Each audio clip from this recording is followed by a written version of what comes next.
Hi అండి. మేము ఇలా చెప్పాను కదండి, నెక్స్ట్ డే ఇది అండి 1 డే నానబెట్టాలండి, 24 అవర్స్ నానబెట్టాలండి. అలా నానబెట్టి మేము ఒకసారి వాష్ చేసుకోవాలండి. మొత్తం 5 టైమ్స్ వాష్ చేసుకోవాలండి.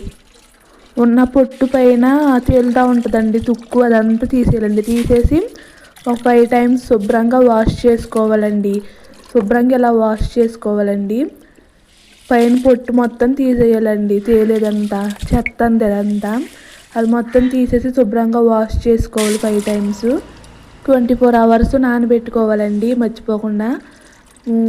అలా వాష్ చేసుకొని శుభ్రంగా వాష్ చేసుకొని పక్కకు తీసుకోవాలండి. శుభ్రంగా వాష్ చేసుకొని అలా పక్కకు తీసుకోవాలండి. పక్కకి ఇలా తీసుకొని అలా ఆరబెట్టుకోవాలండి. ఒక 10 మినిట్స్ ఆరబెట్టుకోవాలండి. ఎండలో కాదండి, నీడలో ఆరబెట్టుకోవాలండి. తర్వాత ఇలా పొడి పొడిగా ఉంటుందండి. ఇలా పొడి పొడిగా ఉన్న వడ్లని ఇలా కొంచెం పొడి పొడిగా ఉండాలి, నీడలో ఆరబెట్టుకోవాలండి.